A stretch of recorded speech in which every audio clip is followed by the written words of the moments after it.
Le Conseil des ministres s'est tenu en séance extraordinaire ce lundi 8 décembre 2025 sous la présidence de M. Patrice Talon, président de la République. La séance a été élargie aux ministres conseillers et au haut commandement des forces de défense et de sécurité. L'ordre du jour a porté exclusivement sur les événements survenus dans la journée du dimanche 7 décembre 2025. Il ressort du point détaillé fait par le chef de l'État que le groupuscule de soldats ayant organisé la mutinerie avait planifié de démettre le président de la République lui-même de ses fonctions, de soumettre les institutions de la République et de remettre en cause l'ordre constitutionnel établi. Pour ce faire, ils ont entrepris, dans un premier temps, de neutraliser ou de kidnapper certains officiers généraux et supérieurs de l'armée à raison des responsabilités qu'ils occupent au sein des forces armées béninoises ou de l'appareil d'État. C'est ainsi qu'ils se sont rendus d'abord, vers 2 heures du matin, au domicile du directeur du cabinet militaire du président de la République, le général Bertin Bada, qui a réussi à leur échapper et dont ils ont mortellement blessé l'épouse. Informé, le commandement militaire avait requis l'appui de la base militaire de Togben pour apporter du soutien au général Bada. Le peu de diligence de cette base a conduit à demander au responsable de la garde nationale, le colonel Faizou Gomina, de s'y rendre instamment. Une fois sur les lieux, celui-ci sera violenté et fait otage. C'est alors qu'il a été su que la mutinerie y a pris corps. Entre-temps, cap a été mis sur le domicile du général Abou Issa, chef d'état-major de l'armée de terre, qui a opposé une farouche résistance aux mutins avant d'être kidnappé un peu plus tard par une équipe supposément venue en renfort. C'est à partir de ce moment que la confirmation est faite que la mutinerie venait bien de la base de Togben. Très vite, les renseignements militaires ont permis de savoir que les mutins sont partis de la dite base avec des armes et des engins blindés. Dans leur progression, autour de 5 heures du matin, ils se sont portés vers la résidence du chef de l'État, où la garde républicaine alertée et sous les ordres de sa hiérarchie les attendait fermement. Un rude combat s'en est suivi, tant les mutins tenaient à contrôler la situation afin de se saisir de la personne du président de la République.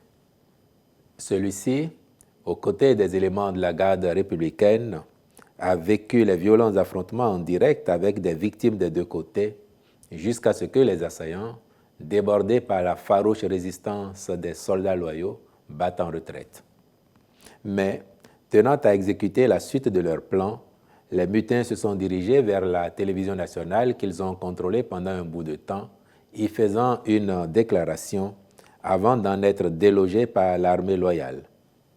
Pris de panique, ils ont donc décampé, abandonnant sur place certains de leurs éléments qui ont été aussitôt arrêtés.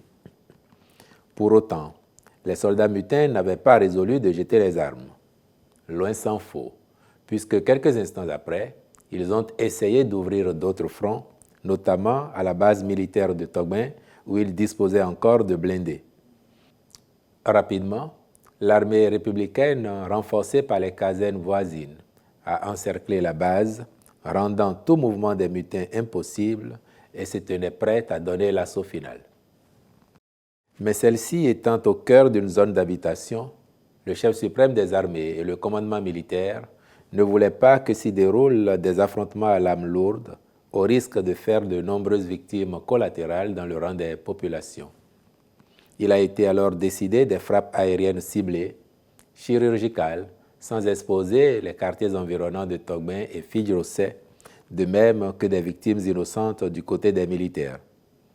À partir de cet instant, la coopération sous-régionale s'est mise en branle sous l'égide de la CEDEAO et à la demande de notre pays. Le Nigeria nous est dès lors venu en assistance en menant des frappes en fin de journée par son aviation militaire qui a immobilisé certains des engins blindés. Cette opération s'est déroulée avec succès, sans perte en vies humaines. Les derniers assaillants, ayant vu les manœuvres préparatoires, ont pris la clé des champs. Le contrôle de la base a alors été repris et y est actuellement logée une force en attente de la CEDEAO composé de soldats nigérians arrivés dans la nuit de dimanche à lundi pour soutenir les efforts de l'armée républicaine. De même, toujours dans le cadre de cette coopération sous-régionale, une force spéciale est venue de Côte d'Ivoire en cette même fin de journée du dimanche pour se positionner à Cotonou en vue d'autres actions si besoin en était. Enfin, il est à signaler que les officiers supérieurs retenus en otage, le général Abou Issa et le colonel Faïzou Gomina, grâce à la diligence des renseignements et du dispositif mis en place, ont pu être libérés au petit matin de ce lundi 8 décembre dans la ville de Tchaourou, où ils avaient été conduits par les mutins en fuite, lesquels menaçaient d'attenter à leur vie.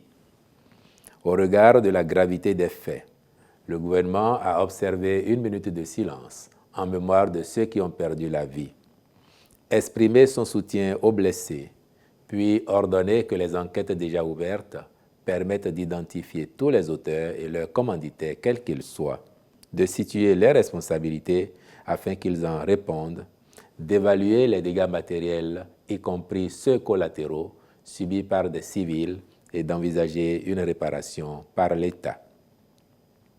Saisissant cette occasion, le président de la République a tenu à remercier l'ensemble du peuple béninois pour son soutien indéfectible et son attachement à la bonne marche de notre pays.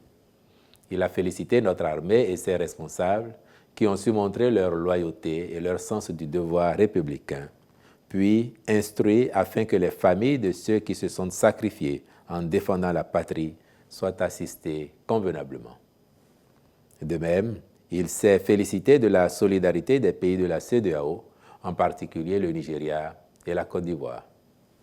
Il n'a pas manqué d'inviter le gouvernement et le peuple tout entier à voir dans cette épreuve un motif de continuer à bâtir un Bénin fort et résilient qui protège l'ensemble de ses enfants, mais où chacun devra aussi apprendre à répondre de ses actes, surtout lorsqu'ils se révèlent attentatoires aux intérêts du pays.